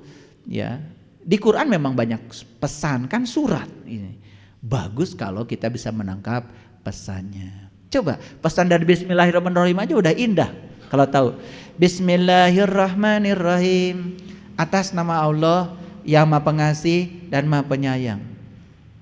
Oh, kalau saya baca Bismillahirrahmanirrahim, berarti saya sedang mengatasnamakan Allah. Pantas gak ya saya mengatasnamakan Allah? Pantas gak ya saya menyatakan wakilnya Allah? Pantas gak ya saya yang pemarah, pembenci, menyatakan wakil Allah yang Maha Pengasih, Maha Penyayang? Pantas gak saya? Surat kuasa apa yang saya pegang dari Allah untuk menyatakan saya adalah wakilnya Allah? Pantaskah saya menjadi kepanjangan tangan Allah, menyampaikan cinta kasih Allah, sementara yang kita sebarkan adalah kebencian? Pantaskah saya? Tanya dirimu. Bukan sekedar baca Bismillahirrahmanirrahim. Pesannya dalam sekali. Pantaskah saya? Karena saya pernah pada situasi saya nggak berani baca ayat itu, nggak berani, nggak layak saya baca ayat itu. Bergetar hati saya, gak pantas saya. Tapi karena kalian gak tahu, kalian kan terus aja baca itu. Sementara tanpa pertanggungjawaban baca itu. Atas nama Allah yang Maha Pengasih dan Maha Penyayang. Mana surat kuasamu dari Allah menyatakan atas nama Allah? Orang mengatakan atas nama siapa tuh ada surat kuasanya kok. Apa surat kuasa yang harus kita miliki? Tahaluk bi akhlaqillah. Apakah kita berakhlak seperti akhlaknya Allah? Baru pantas. Maka di Quran dikatakan man azinallahu rahman wa qala sawaba. Siapa yang dapat izin bicara dari Allah, kata-katanya akan menghunjam. Apa izin bicara itu? Kalau kita sudah selaras dengan Allah, izin bicara datang. Dan orang yang tidak selaras dengan Allah, bicara apapun bohong. Apalagi membohongi orang. Dia menyampaikan sesuatu yang dia sendiri tidak mengalaminya. Dia tidak mengerti, tidak memahaminya. Banyak orang yang menawar-nawarkan sesuatu pada kamu. Dia sendiri belum mengalaminya. Nawarkan surga, dia nggak ngerti surga. Dia juga baru berjudi, kali aja masuk surga. Lucu kan? Nawarin orang, ngejamin-jamin orang lagi masuk surga, dia sendiri belum tentu. Itu populer, nggak apa-apa, gak ada yang salah. Nah, apa yang menyebabkan orang itu rugi? Baca ayat ini. Mereka itu orang-orang yang tertutup terhadap tanda-tanda Tuhan dan tertutup terhadap perjumpaan dengan Dia. Itu saja, penyebabnya cuma dua. Satu, tertutup terhadap tanda-tanda Tuhan. Yang kedua, tertutup terhadap perjumpaan dengan Dia. Kalau ditanya, kau percaya gak akan berjumpa dengan Allah? Percaya. Kapan? Nanti di akhirat. Loh, Ayatnya mengatakan siapa yang tidak bertemu di dunia, di akhirat nggak akan bertemu. Wa man kana fi hadhihi a'ma wa huwa fil akhirati a'ma wa adallu sabila. Loh, ayatnya begitu, yang nggak ketemu di dunia nggak ketemu di akhirat. Nabi Muhammad Isra Mi'raj emang di akhirat? Di mana? Kan di dunia. Kalau di akhirat nggak akan nyampe dong beritanya sama kita. Betul apa tidak? Mikir dong. Ini saya jadi kenceng ya ceramahnya supaya mikir. Dua, lihat saya. Satu, tertutup terhadap tanda-tanda Tuhan. Yang kedua, tertutup terhadap perjumpaan dengan Dia. Cuman dua penyebab rugi itu. Maka ayat ini mengatakan, maka sia-sialah amalan mereka, dan kami tidak mengadakan suatu penilaian terhadap amalan mereka pada hari kebangkitan. Dinilai pun amalnya tidak. Itu yang disebut dengan rugi. Paham ya? Jadi rugi bukan untuk yang tidak berbuat, rugi untuk yang berbuat. Oke, lanjut. Demikianlah balasan mereka itu adalah jahanam, disebabkan ketertutupan mereka, disebabkan mereka menjadikan tanda-tandaku dan para utusanku hanya sebagai olok-olok. Jadi tanda-tanda Allah yang begitu tersebar di semesta ini hanya jadi olok-olok. Makanya saya tunjukkan kemarin sama yang ikut kepada saya. Kamu pernah ke Candi Boko? Pernah. Naik ke Candi Pembakaran. Saya kasih meditasi cuma 5 menit. Saya suruh mengalami la ilaha illallah. Lenyap semuanya. Nangis semuanya. Saya tanya sekarang, yang mana yang kamu? Yang mana yang kamu? Yang mana yang bukan dia? Nangis semuanya. Fana semuanya. Gak ada lagi candi. Yang ada cuma dia. Hanya 5 menit saya ajarkan la ilaha illallah. Semuanya udah gak ada. Kan kalian biasa baca la ilaha illallah, betul gak? 100 kali. Gak ada apa-apanya, betul gak? Ya, utang tetap banyak, cicilan gak kebayar, leasing malah ngambil, ya tuh. Buktikan la ilaha illallah, tidak ada Tuhan selain Allah. Yang mana yang bukan Allah? Saya ajarkan itu hanya 5 menit. Akhirnya teriak semuanya. Saya pernah kesini berkali-kali ayah, tapi saya tidak mengalami pengalaman ini. Sampai hari ini kata Kang Diki tadi, saya masih bergetar sampai hari ini. Kenapa tidak lama? Saya tidak ngasih lama. Cukup segitu dah untuk pemula. Kasih lama, bahaya. Kalian gak balik lagi. Kalau udah merasakan kesenangan di sana, kalian gak mau lagi berkarya di sini. Kalian masih harus berkarya di sini. Masih ada anak, ada cucu, ya balik lagi. 5 menit cukup. Saya tanya, pernah gak ke Candi Ijo? Pernah ya. Dapat apa? Ya cuma dapat foto. Pernah gak kamu menyaksikan kegelapan seperti apa? Kenapa orang tua bikin candi? Kenapa di Mesir Nabi Musa bikin piramid? Kenapa di Cirebon ada namanya Gua Peteng di Sunyaragi? Kenapa? Apa sih pesan leluhur kita? Semesta ini pada dasarnya adalah gelap. Matahari itu tinggal dalam kegelapan. Cuman dia terhalang oleh sinarnya sendiri. Makanya kegelapan itu abadi.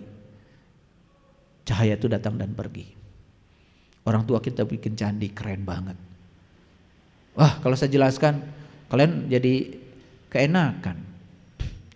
Pergi aja sendiri. Demikianlah balasan mereka itu jahanam, disebabkan ketertutupan mereka dan disebabkan mereka menjadikan tanda-tandaku dan para utusanku sebagai olok-olok. Jadi yang namanya ayat Quran itu cuman kalian baca.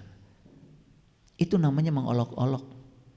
Ada surat dibaca, tapi kalian tidak berusaha memahaminya, bukan mengolok-olok itu. Dan sudah ada para utusan Tuhan.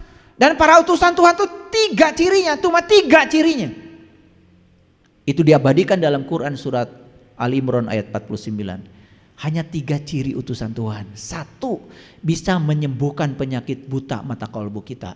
2, bisa menyembuhkan penyakit kulit. 3, bisa membangkitkan kita dari kematian kesadaran kita.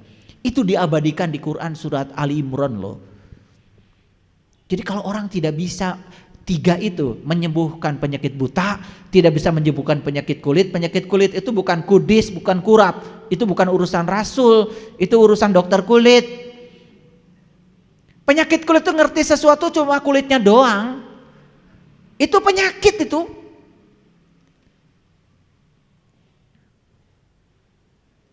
Gak ngerti isinya, gak ngerti esensinya. Maaf ya, kamu lihat tubuh kamu cuma tubuh aja, itu penyakit kulit. Yang mengidap penyakit kulit itu iblis. Makanya ketika iblis disuruh sujud pada Adam, dia gak mau karena mengidap penyakit kulit. Melihat Adam cuma kulitnya saja, gak lihat Adam yang dibaliknya. Makanya malaikat itu langsung sujud pada Adam, karena dia tidak lihat Adam kulitnya, lihat Adam hakikatnya. Hakikat Adam adalah ruhi, ruhku. Lihat hakikat Adam adalah Tuhan. Nah, yang sudah sembuh dari penyakit kulit disebut malaikat. Gitu. Ngaji ya. Ini ngaji. Rada mikir ya. Pasti pulang dari sini agak pusing, gak apa-apa, bagus. Lanjut. Masih siap? Oke. Jadi apa itu kebenaran? Lihat saya semuanya. 3 hal yang tidak bisa disembunyikan di semesta ini. Dan tidak bisa disembunyikan terlalu lama. 1, matahari. Paling matahari sembunyi 12 jam. Udah gitu nongol lagi. Yang kedua bulan. Yang ketiga kebenaran. Makanya kebenaran itu punya mekanisme sendiri untuk menunjukkan dirinya. Tanpa kita. Itu hebatnya kebenaran. Mata kolbu ini punya kemampuan 70 kali lebih besar untuk melihat kebenaran daripada indera penglihatan.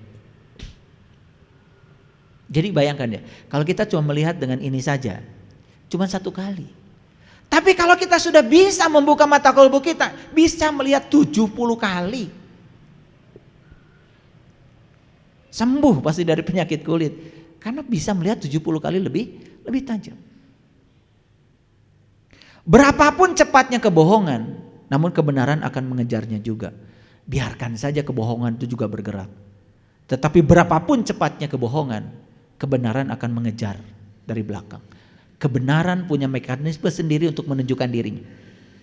Makanya saya percaya, mohon maaf, semua kebohongan itu akan sirna pada saatnya. Dan yang paling berat itu kebohongan yang setengah kebenaran. Itu berat itu. Kebohongan yang setengah kebenaran, kayak gitu, kayak yang benar, padahal bohong. Nah, yang kayak gitu, itu paling berat itu diusirnya. Kenapa berat? Banyak yang mengajarkannya. Yang kayak gitu. Ya. Kesalahan tidak akan menjadi kebenaran walaupun berulang kali diumumkan. Sebaliknya kebenaran tidak akan menjadi kesalahan walaupun tak seorang pun mengetahuinya. Jadi tidak mungkin kesalahan jadi kebenaran walaupun diumumkan terus menerus. Tapi sebaliknya kebenaran walaupun banyak yang tidak tahu, kebenaran adalah kebenaran. Maka saya yakinkan, saya pastikan para sahabatku, kebenaran akan muncul. Yuk. Sekarang saya sudah melihat banyak orang yang mulai sadar. Saya orang beriman bukan ya? Jangan-jangan saya cuma ngaku-ngaku aja dari kecil. Gitu, mulai sadar. Apa sih cirinya orang beriman? Mulai sadar. Nah, yang dibutuhkan semesta itu orang-orang yang sadar seperti itu, bangkit dari tidur panjangnya. Itu sudah bagus. Daripada ngaku-ngaku. Yang berbahaya itu mata kolbunya tertutup, mulutnya terbuka, dan ngajarkan kepada orang lain kebohongan yang setengah kebenaran. Ini yang berbahaya. Dan banyak pengikutnya disangka benar kan? Betul nggak? Iya. Tiap pagi banyak yang ngajak saya itu, yuk kita baca surah Al-Kahfi biar rezekinya banyak. Lah kalau saya baca surat Al-Kahfi pagi-pagi saya nggak kerja malah nggak punya duit. Kesiangan saya. Tapi kalau saya pagi pergi kerja kan saya dapat duit. Jadi nggak ngerti, dikiranya baca surat itu langsung dapat duit. Maksudnya leluhur kita itu, kamu baca isi Al-Kahfi, meniti ke dalam diri, di situ ada kebutuhan tentang hidupmu. Di Quran dikatakan wal yatalatop, wal yatalatop, wal yatalatop, wala yushirun nabikum ahadan. Waja'alna kum ma'ayisa, segala kebutuhan tentang kamu ada di sana. Nah, itu ada di Al-Kahfi, di Al-Kahfi. Makanya surat Al-Kahfi itu suka dikasih warna merah, wal yatalatopnya dulu. Kalau kamu lembut, penuh cinta, pasti rezekinya banyak. Jadi bukan dibaca berulang-ulang gitu, tetapi diserap isinya, kemudian praktekkan dalam hidup. Waduh, kamu akan masuk di bumi dengan 5 dimensi. Sekarang orang sudah berbicara gimana berkelimpahan di bumi ini, gratis semuanya di bumi ini, dengan cara memasuki bumi dalam dimensi 5. Bayangkan, orang udah masuki itu, kita ketinggalan, masih di dimensi 3. Kita menganggap kita ini akan banyak uang kalau kerja keras. Kerja keras, kata-katanya udah keras. Gimana banyak uang tidak usah kerja keras, tapi kerja ikhlas. Kerja keras itu hasilnya pas. Kerja cerdas pakai otak juga hasilnya pas. Ingin yang tanpa batas? Kerja ikhlas, masuk di dimensi kelima. Ini saya ketinggian kayaknya bicara. Gak apa-apa biar mikir, nanti cari informasi apa dimensi kelima.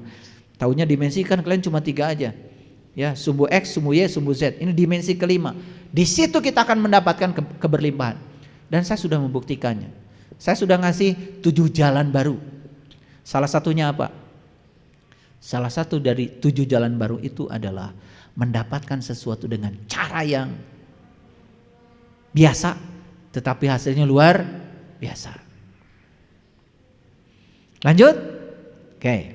Kebenaran tidaklah ditentukan oleh berapa banyaknya orang yang mempercayainya. Jadi kebenaran tidak perlu berapa banyak orang yang percaya, gak perlu. Orang yang mencari kebenaran tetapi malu berpakaian sederhana adalah orang yang tidak perlu kita ajak bicara. Ada orang mencari kebenaran katanya, tetapi tidak mau berpakaian sederhana. Kata orang bijak, gak perlu diajak bicara orang seperti itu. Kenapa? Berpakaian sederhana maksudnya melepaskan kesombongannya. Karena kesombongan tidak akan bisa mendatangkan kebenaran.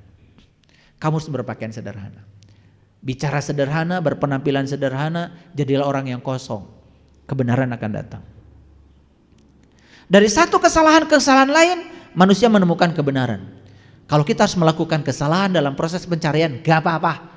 Karena dari satu kesalahan ke kesalahan lain, di situ kita akan menemukan kebenaran. Bahkan kebenaran bisa dilahirkan dari kesalahan. Kebenaran sepenuhnya bersemayam di dalam hakikat, tapi orang dungu mencarinya di dalam kenampakan. Bagaimana Anda mencari kebenaran? Kebenaran itu bersembunyi di hakikat. Anda mencarinya di dunia kenampakan. Tahu kenampakan? Ya, di dunia kenampakan. Di dunia populer. Banyak kebenaran dikatakan bercanda. Nih, kalian biasa dengan kebohongan yang dianggap benar. Begitu ada orang bicara benar, dianggap bercanda. Misalnya ada orang bicara begini, ketemu Tuhan tuh mudah kok. Karena Tuhan gak pernah tidur, gak pernah ngantuk. Pasti akan disebut bercanda kan? Ada saya pernah mengatakan pada murid saya, ketemu Tuhan tuh lebih mudah daripada ketemu Pak RT. Ini omongan saya dianggap bercanda.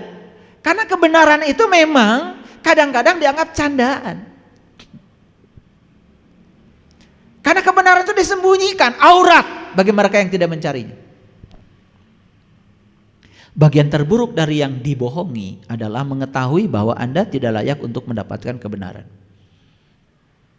Bagian terburuk dari orang yang mau dibohongi itu, Anda tidak layak mendapat kebenaran. Makanya kalau Anda masih bisa dibohongi, berarti Anda masih bodoh.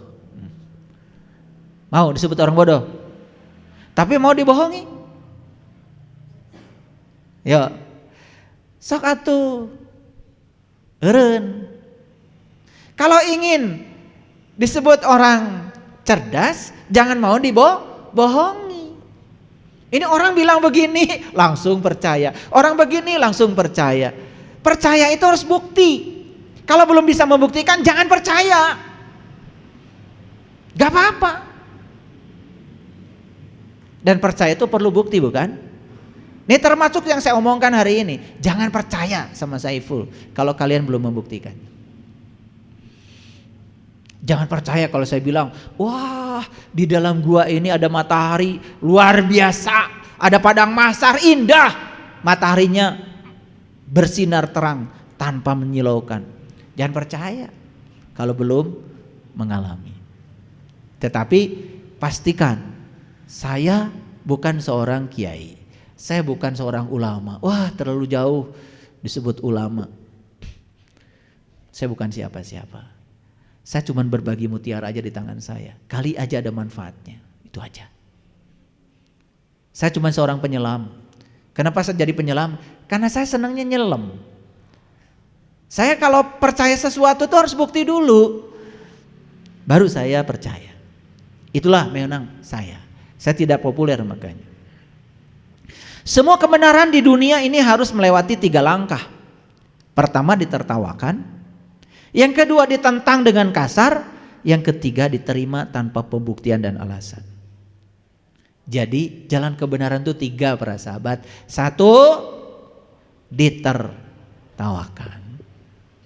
2, ditentang dengan tidak sopan dan kasar.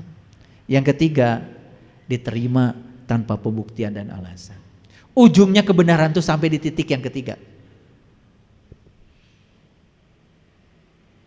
Makanya begitu kita bicara kebenaran, jangan heran kalau ditertawakan, itu jalan pertama. Kalau kita bicara kebenaran, jangan heran kalau kemudian kita diperlakukan kasar, jalan kedua.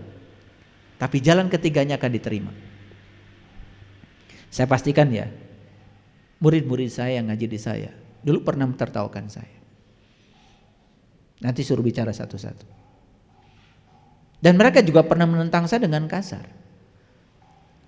Sampai di titik samina wa ta'na setelah mengalami. Makanya saya tidak heran kalau saya bicara kebenaran kemudian tertawakan. Karena memang kebenaran itu cirinya ditertawakan. Kalau kebohongan biasanya diterima dengan mudah. Gak ada orang menerima kebenaran dengan mudah, gak ada. Tapi banyak orang yang menerima kebohongan dengan mudah. Segala sesuatu yang kita dengar adalah pendapat, bukan fakta. Segala sesuatu yang kita lihat adalah perspektif, bukan kebenaran. Hati-hati, kalian menemukan kebenaran dengan 2 cara. Satu dengan didengar, yang kedua dengan dilihat. Kalau didengar dan dilihat saja, itu baru baru pendapat dan perspektif. Kalau didengar saja, itu bukan fakta, itu pendapat. Kalau dilihat saja, itu juga bukan kebenaran, itu baru perspektif. Dan ciri kebenaran itu dirasakan. Ya? Oke. Makanya sahabat yang paling baik dari kebenaran adalah waktu. Musuhnya yang paling besar dari kebenaran adalah prasangka. Dan pengiringnya yang paling setia terhadap kebenaran adalah kerendahan hati. Sahabat yang paling baik bagi kebenaran adalah waktu. Waktu itu tidak pernah salah. Dan pada waktunya kebenaran akan muncul. Yang kedua, musuh yang paling besar dari kebenaran adalah prasangka. Mereka yang berprasangkanya buruk terus tidak layak mendapatkan kebenaran. Dan yang ketiga, pengiring yang paling setia dari kebenaran adalah kerendahan hati. Hanya orang yang punya kerendahan hati yang layak untuk mendapatkan kebenaran. Para sahabatku, kenapa saya bilang judulnya lakukan yang benar, bukan yang populer. Baik, kita lihat Quran surat Yunus ayat 36. Wa may yattabi'u aktsarahum illa dzann. Inna dzann la yughni minal haqqi syai'a. Innallaha alimun bima yaf'alun. Kebanyakan mereka tidak mengikuti kecuali persangkaan saja. Sesungguhnya persangkaan itu tidak sedikit pun berguna untuk mencapai kebenaran. Sesungguhnya Allah Maha mengetahui apa yang mereka kerjakan. Yuk kita jujur sekarang. Apa yang disebut benar oleh kita, apakah sudah kita alami atau sekedar sangkaan kita? Kalau baru sangkaan jelas bukan kebenaran. Tapi Quran mengatakan yang menyangka itu benar itu banyak. Itu yang disebut dengan mayoritas, bahasa Qurannya kasiro. Kasiro itu 90%. Kebalikan dari kasiro, kolil. Kolil itu ya 10%. Itu sebagian kecil, kolil, sebagian besar kasir. Ayat yang dipakai oleh Allah di ayat ini apa? Wa may yattabi'u aktsarohum kasiro.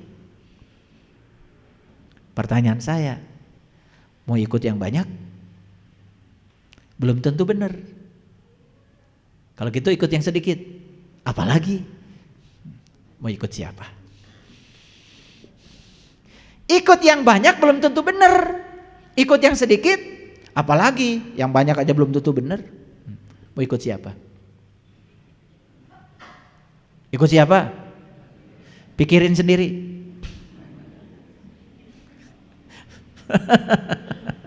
Kalau saya bilang ikut yang sedikit nanti bahaya. Yang banyak aja belum tentu benar, apalagi yang sedikit. Itu dulu. Makanya pantas kalau Allah mengatakan sesungguhnya penghuni jahanam kebanyakan dari jin dan manusia siapa? Mereka punya kolbu tetapi tidak dipergunakan untuk memahami. Mereka punya mata tidak digunakan untuk melihat. Mereka punya telinga tidak digunakan untuk mendengar. Mereka itu binatang ternak, bahkan lebih sesat dari binatang. Mereka itu orang yang lalai. Saya mau tanya sekarang, punya mata dipakai melihat? Ulangi, punya mata dipakai melihat? Tiap hari pakai melihat. Punya telinga dipakai mendengar? Tiap hari dipakai mendengar.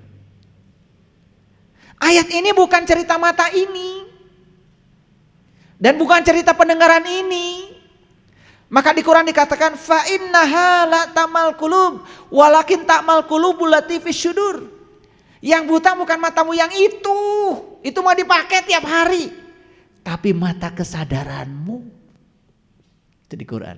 Fa innaha la ta'mal absyar. Bukan mata yang itu yang buta kata Allah. Walakin ta'mal qulubul lati fis syudur, tapi mata kesadaran. Jadi ayat ini tidak cerita mata ini dipakai kan tiap hari. Tidak cerita pendengaran ini, tapi cerita mata kolbu dan pendengaran kolbu. Jadi kolbu itu 3 fungsinya. 1 memahami, 2 melihat, 3 mendengar.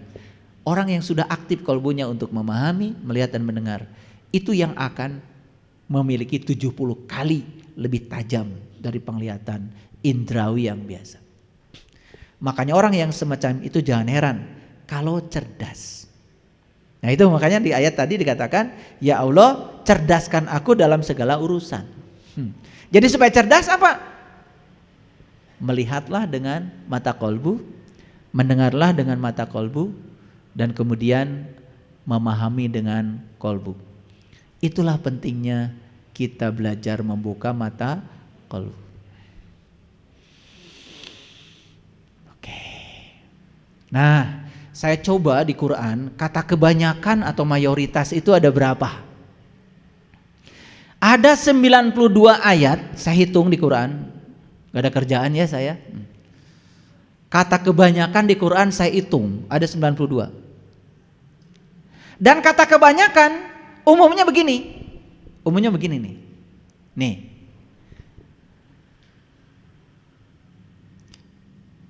Kan di Quran tuh ada kata kebanyakan. Misalkan begini, kebanyakan mereka tidak memahami, kebanyakan mereka tidak bisa mengambil pelajaran, kebanyakan mereka itu tidak ingat, kebanyakan mereka tidak beriman, kebanyakan mereka fasik. Itu diulang-ulang loh kata kebanyakan, 92 kali kata kebanyakan. Nah Yang sedikit, yang kolil, saya hitung di Quran cuma 1, 2, 3, 4, 5, 6. Cuma 6 ayat yang kolil.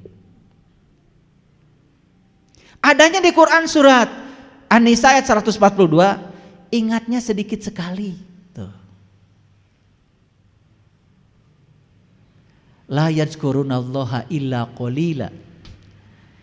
Kemudian di Quran surat 48 ayat 15, ngertinya sedikit sekali.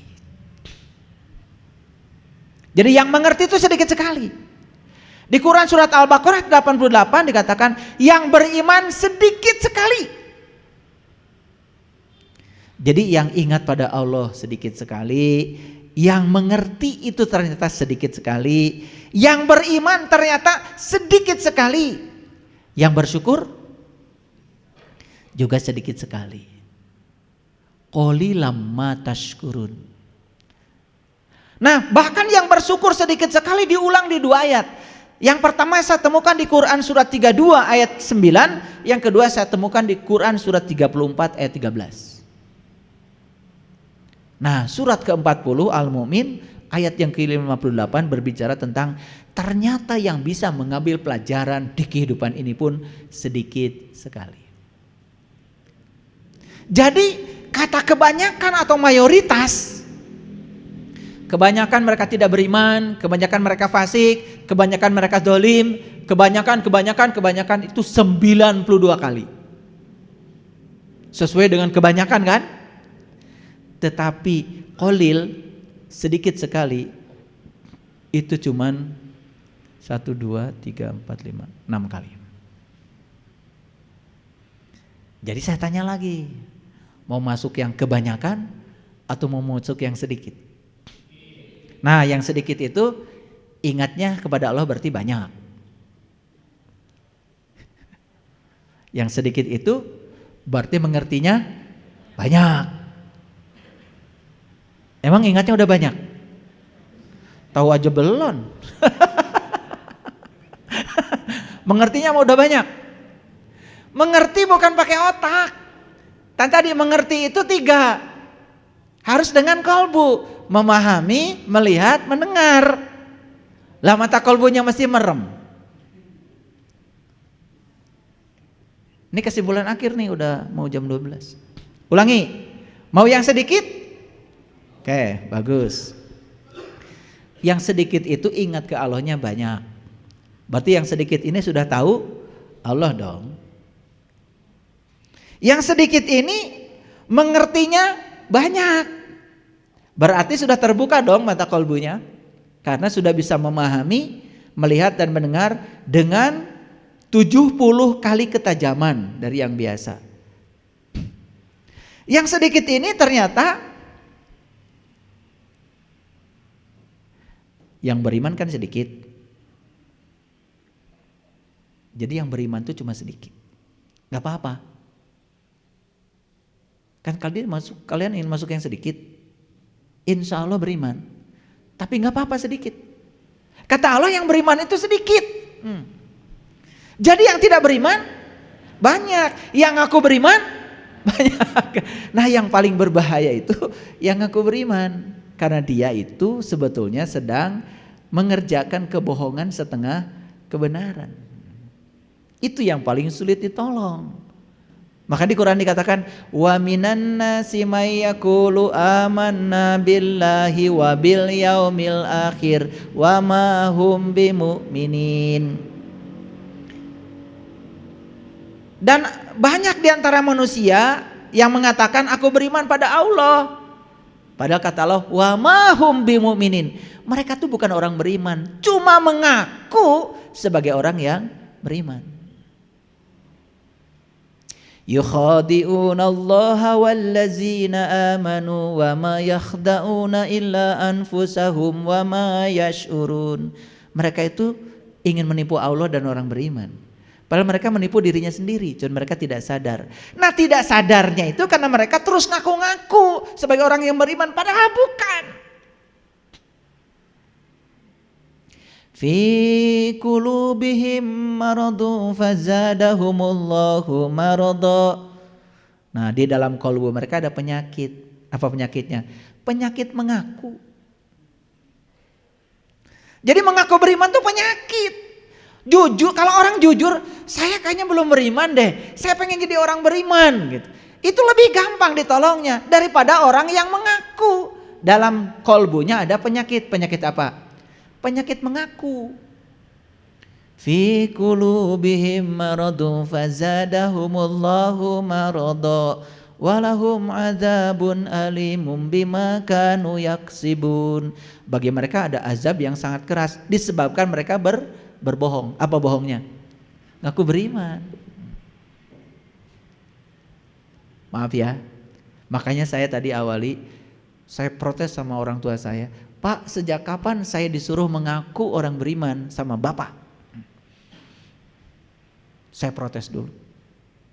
Dan itu yang membuat saya jadi gak sadar-sadar. Karena saya ngaku dari kecil beriman. Saya kalau udah lancar baca Quran kan ngakunya saya soleh. Betul gak? Padahal baru baca, ngaji juga belum. Itu pertanyaan saya. Makanya saya protes. Bapak saya kemudian mengatakan, ya Bapak salah. Karena Bapak ngasih label sama kamu sejak kamu kecil. Karena ketakutan Bapak saya pada diri saya. Makanya bahayanya orang tua adalah ngasih label sesuatu pada anak pada saat anak kita belum balik. Betul gak? Coba, maaf ya, maaf ibu. Dari kecil kan anak kita disuruh berpakaian begini, betul gak? Disuruh begini, suruh begitu. Bahkan kita sangat bangga ketika anak kita sudah hafal doa orang tua. Itu yang pertama diajarkan. Pokoknya Allahumma gfirli wali walidaya warhamhuma kama yarabani sugiro. Itu doa pertama yang kalian ajarkan pada anak, bukan?